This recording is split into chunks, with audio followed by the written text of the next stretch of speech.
J'ai appris hier, il faut croire que je retarde, que les Simpsons étaient traduits en luxembourgeois.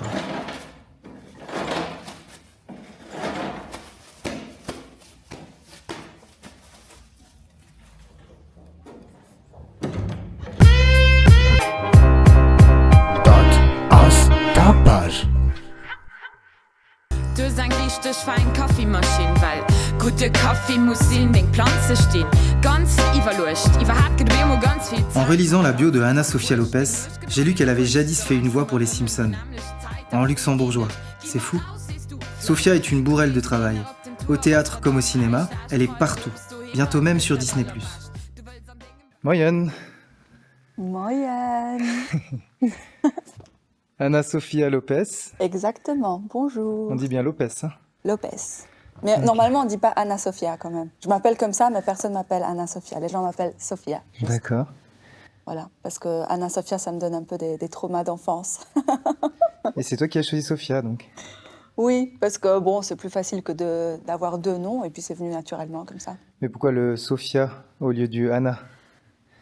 Je sais pas t'expliquer. C'est en primaire, les gens ont commencé à m'appeler comme ça, et puis c'est resté. Ah oui, d'accord, ouais. C'est resté. Et Anna Sofia, ça me rappelle, les deux ensemble, ça me rappelle ma mère quand elle me criait dessus quand j'étais petite. Anna Sofia. Donc non, Je comprends. j'ai choisi plutôt Sofia.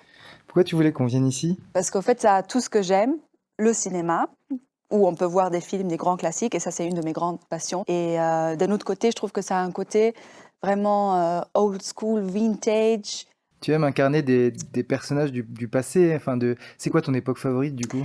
Bah, moi, j'ai une grosse passion pour les années 70. C'est-à-dire qu'il y a quelques années de ça, je suis allée exprès à San Francisco, juste pour assister aux 60 ans, aux célébrations des 60 ans de Summer of Love. Parce que toute cette époque un peu hippie, Janis Joplin, The Mamas and the Papas, Jefferson Airplane, enfin tout ça, j'adore. Et l'esthétique aussi, comment les personnes s'habillaient, le maquillage, enfin tout ce qui a à voir avec les années 70 me fascine. Et justement, je viens tourner un film qui se passe dans les années 70, donc j'ai pris mon pied à fond avec les costumes. Et voilà, donc j'adore ça. Vraiment. Super, c'est quoi ce film? Alors, le film s'appelle Carnaval. C'est réalisé par un réalisateur canadien et aussi de Haïti qui s'appelle Henri Pardo. Et ça parle au fait d'un petit garçon qui, dans les années 70, émigre avec sa mère de Haïti vers le Québec. Et ça raconte un peu toutes les péripéties, tous les traumas et les difficultés que quelqu'un peut éprouver en émigrant, les challenges, quoi. Et bon, ça me rapporte aussi à ma propre histoire parce que je suis d'une origine autre que luxembourgeoise. Donc je connais aussi toutes les difficultés que quelqu'un peut rencontrer lorsqu'il va vivre dans une autre culture. Et le film est très émouvant. Et je reviens Tu reviens de Cinémania, j'ai vu. Ouais. Je reviens de Cinémania, donc de Montréal. Hier. Je suis complètement jet-laguée. Je sais même pas quel jour on est. C'était comment, Cinémania? Cinémania, c'était fabuleux justement parce que c'était au Québec. Et donc, ça raconte l'histoire d'un garçon qui va vivre au Québec. Et en plus, notre réalisateur, c'est un peu son histoire aussi, le film, il vient du Québec. Donc, on a tourné aussi au Québec, donc c'était vraiment un homecoming. Tu connaissais déjà, en fait, du coup? Oui, parce que du coup, je suis allée 4 fois en un an, parce que j'y suis allée pour tourner, pour répéter. Et je suis allée au Canada aussi en septembre, parce qu'on est allé au TIFF, au Toronto International Film Festival. Et avec Carnaval aussi? Avec Carnaval, parce que ça a eu, sa première mondiale a eu lieu donc, au TIFF. Super. Et c'est quand même encore différent de le présenter au Cinémania parce que l'histoire se passe au Québec. Et l'équipe vient du Québec, donc c'est encore une autre... Et tu as fait des belles rencontres Canadiens? Oui. Mais là, je dis toujours, là, maintenant, le Canada, c'est devenu mon deuxième chez moi parce que j'y ai passé maintenant tellement de temps. Et fun factor, mes grands-parents ont émigré au Canada dans les années 70. Et donc tous mes cousins y vivent, mes oncles y vivent encore. Et donc, c'était aussi un homecoming pour ça. Donc, quelle était la probabilité que moi, je passe un casting au Luxembourg? Je ne savais pas du tout que ça allait être tourné au Canada. J'ai juste fait un casting, j'ai eu le rôle. Et c'est après qu'on m'a dit que c'était tourné. Parce que c'est une coprode luxembourgeoise, j'avais vu. Mais du coup, comment tu t'es retrouvée, toi, au Luxembourg, si tes grands-parents ont été au Canada, du coup? Parce qu'en fait, ma mère aussi a émigré au Canada quand elle avait, je pense, 18, 20 ans, quelque chose comme ça. Ils sont tous partis là-bas. Mais ma mère avait déjà rencontré mon père au Portugal avant. Et ils sont tombés amoureux. Et donc pendant, je pense, 3-4 ans, ils se sont écrits des lettres d'amour. Et mon père était en Europe. Et donc à un moment donné, mon père a dit, écoute, reviens en Europe, on va vivre ensemble. Donc c'est une très belle histoire d'amour. Et c'est pour ça que ma mère est revenue en Europe. Mais tu te sens mieux où? Au théâtre ou au cinéma? La question qui tue.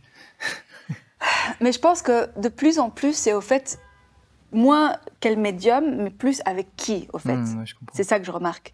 Parce que c'est très important, et je remarque de plus en plus que c'est très important, la relation aussi avec le metteur en scène ou la metteuse en scène, parce que c'est vraiment ça la base, comment dire, de la direction d'acteur. C'est cette personne-là qui va faire que tu sortes vraiment de ta zone de confort. Donc si le metteur en scène ou le réalisateur est bon, tu vas avoir confiance en toi et tu vas sortir de ta zone de confort. Et ça va faire que tu oses aller vers des endroits où peut-être tu irais moins sans ça, quoi.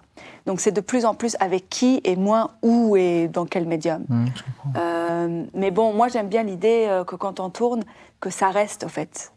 Pour les générations futures, pour qu'ils puissent voir. Ça, c'est quelque chose qu'au théâtre, on n'a pas, bien sûr. Au théâtre, qui le voit sur le moment, l'a vu, et qui ne l'a pas vu, c'est... Oui, c'est un instant, c'est sûr. Ouais. Voilà, c'est ça. Et moi, j'aime bien l'idée que quand on fait des films ou une série télé, tes petits-enfants vont le voir. Tu vois ce que je veux dire? Et ça, c'est un truc qui, moi, me fascine, parce que c'est comme tu laisses une empreinte. Et ça, je trouve ça, c'est on est exactement dans le lieu des empreintes, quoi. Mais la c'est cinémathèque, exactement effectivement. ça. C'est exactement ça. C'est Après, absolument... c'est aussi, bon, si tu as fait un bon travail, les générations futures vont le voir. Si tu as fait un mauvais travail, Ils vont le voir aussi. Donc, ça reste pour l'éternité.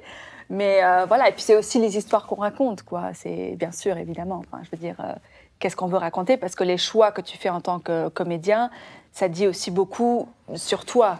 Moi, je ne vais pas faire un projet où je lis et je ne m'identifie pas, où je trouve que je ne suis pas forcément d'accord avec ce qui est dit. Et ça, c'est très important aussi, l'histoire qu'on raconte. Et donc, il y a un facteur de plusieurs choses. Il faut qu'on aille voir ce qui va sortir prochainement pour te connaître mieux, quoi. Oui, effectivement. J'ai hâte de voir tout ça. Chouette. Du eng richtig fein Kaffeemaschine, weil gute Kaffee muss in den Pflanze stehen. Ganz iwwerlucht, iwwer hat gedwemo ganz viel Zeit mat Pflanze verbrucht. Den Nuch geht immer mi kurz, du weißt immer rimmen die nämlich Zeit.